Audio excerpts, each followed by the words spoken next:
Samsung mobile ഫോണിൽ എങ്ങനെ ആപ്ലിക്കേഷനുകൾ ഹൈഡ് ചെയ്ത് വെക്കാം.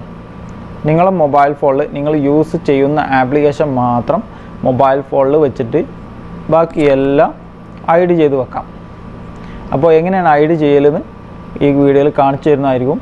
ഹൈഡ് ചെയ്തത് എങ്ങനെ ഓഫ് ആക്കലെന്നും ഈ വീഡിയോയിൽ കാണിച്ചു തരുന്നതായിരിക്കും. അപ്പോൾ വീഡിയോ ഫുള്ളായിട്ട് കാണാൻ നോക്കുക. അപ്പോൾ ഓക്കെ, സാംസങ് മൊബൈൽ ഫോണിൽ എങ്ങനെ ആപ്ലിക്കേഷനുകൾ ഹൈഡ് ചെയ്ത് വെക്കാം.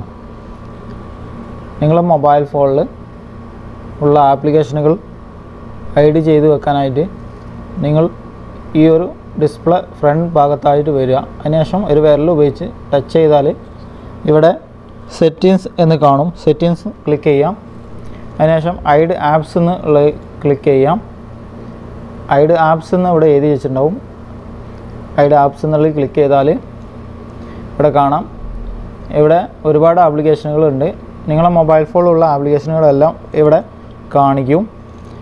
ഹൈഡ് ചെയ്യൽ എങ്ങനെയെന്ന് വെച്ചാൽ നിങ്ങൾക്ക് ആവശ്യമില്ലാത്ത ആപ്ലിക്കേഷനുകൾ ഹൈഡ് ചെയ്യാം.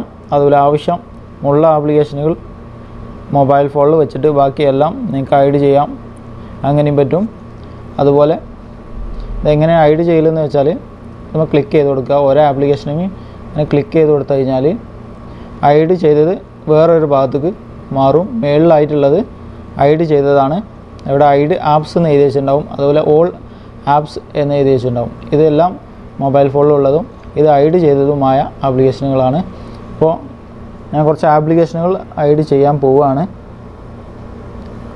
ഒരു ആപ്ലിക്കേഷൻ ഞാൻ ഹൈഡ് ചെയ്ത് എന്നിട്ട് എന്താ ചെയ്യണമെന്ന് വെച്ചാൽ താഴത്ത് ഡൺ എന്നുള്ളതിൽ ക്ലിക്ക് ചെയ്യാം. അതിനുശേഷം ബാക്ക് വന്നു കഴിഞ്ഞാൽ ഇവിടെ കുറച്ച് ആപ്ലിക്കേഷനുകൾ ഹൈഡ് ആയിട്ടുണ്ട്. ഇനി ആ ഹൈഡ് ചെയ്ത ആപ്ലിക്കേഷനുകൾ എങ്ങനെ ഹൈഡ് ഒഴിവാക്കൽ എങ്ങനെയെന്നാണ് ഞാൻ കാണിച്ചു തരാൻ പോണത്. നിങ്ങളെടുത്ത് അതേപോലെ തന്നെ എടുക്കുക. സെറ്റിങ്സ് എടുക്കുക. ഹൈഡ് ആപ്സ് എന്നുള്ളതിൽ ക്ലിക്ക് ചെയ്യാം. ഹൈഡ് ഒഴിവാക്കാനായിട്ട് ഇവിടെ ഈ ഒരു ആപ്ലിക്കേഷനും ഹൈഡിൻ്റെ സെക്ഷനാണ് ഈ ഒരു ഭാഗത്ത്. ഹൈഡ് ചെയ്ത ആപ്ലിക്കേഷനുകൾ ഹൈഡ് ഒഴിവാക്കാനായിട്ട് ഈ ഒരു ആപ്ലിക്കേഷൻ ഒന്ന് ക്ലിക്ക് ചെയ്ത് കൊടുത്താൽ ഹൈഡ് ഒഴിവാവും. അതിനുശേഷം താഴത്തുള്ള ഡൺ എന്നുള്ളതിൽ ക്ലിക്ക് ചെയ്യാം. ഡൺ എന്നുള്ളത് ക്ലിക്ക് ചെയ്ത് ബാക്ക് വന്നു കഴിഞ്ഞാൽ ആ ആപ്ലിക്കേഷനെല്ലാം ഇവിടെ ഉണ്ടാവും. കണ്ടാ, ഇതാണ് ഹൈഡ് ചെയ്ത ആപ്ലിക്കേഷനുകൾ. അപ്പോൾ ഇത്രേ ഉള്ളൂ വീഡിയോ ഫുള്ളായിട്ട് കാണാൻ നോക്കുക. പിന്നെ ചാനൽ ഇതുവരെ സബ്സ്ക്രൈബ് ചെയ്തതിന് സബ്സ്ക്രൈബ് ചെയ്ത് സപ്പോർട്ട് ചെയ്യാം. സബ്സ്ക്രൈബറിൻ്റെ അടുത്ത് തൊട്ടടുത്ത് ഒരു ബെല്ലൈക്കൺ ഉണ്ടാവും. അത് ക്ലിക്ക് ചെയ്യുക. ക്ലിക്ക് ചെയ്ത് കഴിഞ്ഞാൽ ഓൾ എന്നുള്ളത് ക്ലിക്ക് ചെയ്താലേ ഞാൻ അയക്കുന്ന വീഡിയോകൾ എന്നും നിങ്ങളെ മൊബൈൽ ഫോണിൽ എത്തുകയുള്ളൂ. അപ്പോൾ ഓക്കെ, താങ്ക് യു.